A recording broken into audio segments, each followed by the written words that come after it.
Hello and welcome to another French Chic's Top Tip video.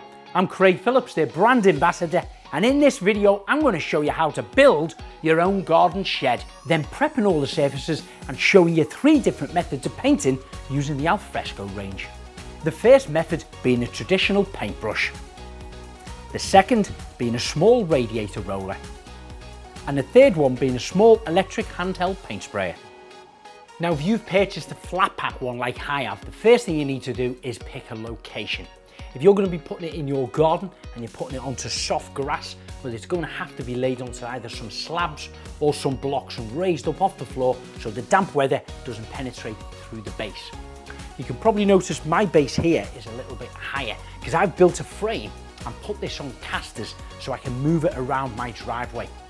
I'm starting with the back. It's always wise to have somebody to hold it for you. I'm going to screw it into the base first, then lift up the side panel, holding it square and level at the corner, driving some screws in to hold the side panel into position. Then screw the bottom of the side panel into the base. You do the same with the opposite side panel, and then you're ready to place the front section in position. Double check that it's level, and then screw that into the 2 side sections and the base. When driving the screws in, it's always wise to drill a pilot hole first to stop the wood from splitting, and it's easier to drive your screws in. Now the 4 sides are fixed into position, we're going to place the roof panels on. Before I do this, I'm running a line of multi-use adhesive all the way along the front and back and centre edges. I'm going to place the panel into position and screw this down. The glue is going to add to the overall structural strength. So that's the main structure now complete. But before I hang my doors and fit the trims and the felt for the roof, I'm going to paint the body. But first it needs preparing. So I'm going to sand these surfaces down because they're quite rough sawn timber, they're quite porous, they will take a lot of treatment on there. So once I've given them a gentle sand down, I'm ready to start doing my first coat. Whenever you're sanding any materials, don't forget your PPE. I'm using a small, inexpensive electrical orbital sander, which makes large areas like this so much quicker and easier to prepare. Of course, if you don't have one of these, a sanding block and sandpaper will be fine. Start with a lower grade and build up to a higher grade to get a smoother surface. So that's your preparation complete on the surfaces. It's now ready to start painting. Now you have 3 different methods of application. One is your trusty paintbrush. Secondly, a radiator roller. And thirdly, a small handheld paint sprayer. You also have the choice of what colour paint you want to use from the French Chic range. Now I'm using Swanky Pants. This is from the alfresco range. It's weatherproof, so it's suitable for indoors and outdoors. Perfect for these type of surfaces. I'm going to make a start with my paintbrush as I want to paint the edges of the frame where these meet the corners. It's wise to paint behind them as moisture and water can penetrate through and cause damage to the paintwork and structure. Just like her mum, Nellie likes to keep a close eye on Daddy's workmanship. French Chic may have the official royal approval after winning a Queen's Award for Enterprise, but will it get Nellie's approval? Now for the second method, using a radiator roller and a small tray. Get plenty of paint on the roller and start to apply evenly. French Chic paint is environmentally friendly and has been certified EN 713, meaning it's safe to use on children's toys.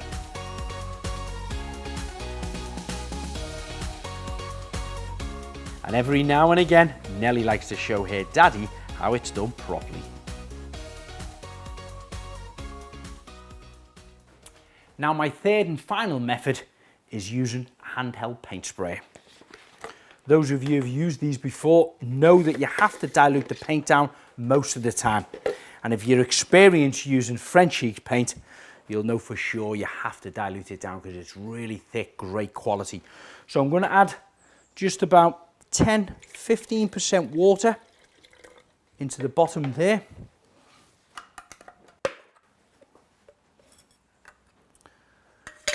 And then I'm going to pour my Swanky Pants into the reservoir and take my stirrer and give that a good stir. That's the consistency I'm looking for, so it drips straight off the edge of the stirring stick. So screw the lid on nice and tight, click, connect, and then you're ready to start paint spraying. It's always wise to test your paint on a piece of cardboard first to see if you're happy with the spray pattern. Then you can start to paint from side to side, holding the nozzle around 50 to 100 millimeters away from the surface and continuing to move at a steady pace. When applying with a sprayer, your layers will be slightly thinner than using a paintbrush or a roller, so you may require further coats. If you apply the paint too thinly, durability may be affected, so we recommend to ensure the surface is sufficiently covered. Then you can go up and down with your second layer, which will complete your first coat. Repeat this on both the sides and the back. Leave this to dry for at least 2 hours in normal dry conditions, and then you can apply your second coat. Whilst the swanky pants is drying on the main shed, I'm going to paint my 2 doors using the brush, but this time with the City Slicker. It's a little bit of a darker grey than what that is, so I think it'll do a nice contrast with the doors that colour, and I might even do the trims as well along the edge here. All Frenchique paints are so thick and creamy, they're such a pleasure to apply, especially with a premium quality paintbrush like this. So that's one door complete, just one more to do, and then the trims. Although we'll only see 2 sides to the trim once they're fixed into position, I am painting all 4 sides of them for extra protection.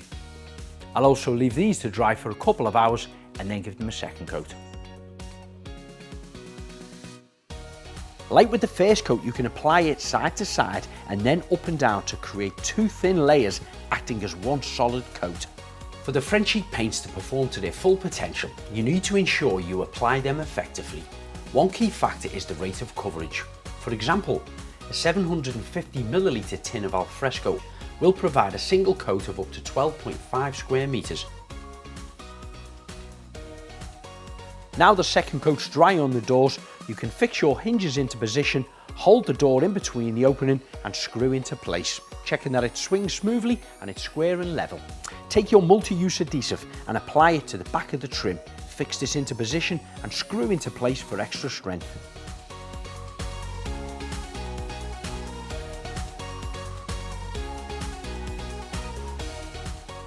As for the roof, I'm gluing down my felt, as this will help strengthen and secure it into position, leaving a small hangover that will also be glued and then tacked into position before applying a further facing trim.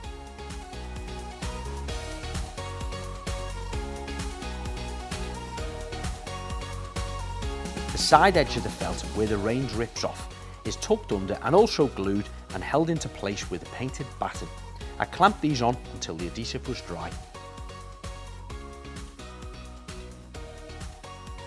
So that's how you build your flat pack shed. Prepare all the surfaces and paint it so it lasts. If you're looking for more inspiration, don't forget to follow us on all social media handles, subscribe to the YouTube channel, and if you want to know more about the Frenchique paints, just check out their website, frenchiquepaint.co.uk.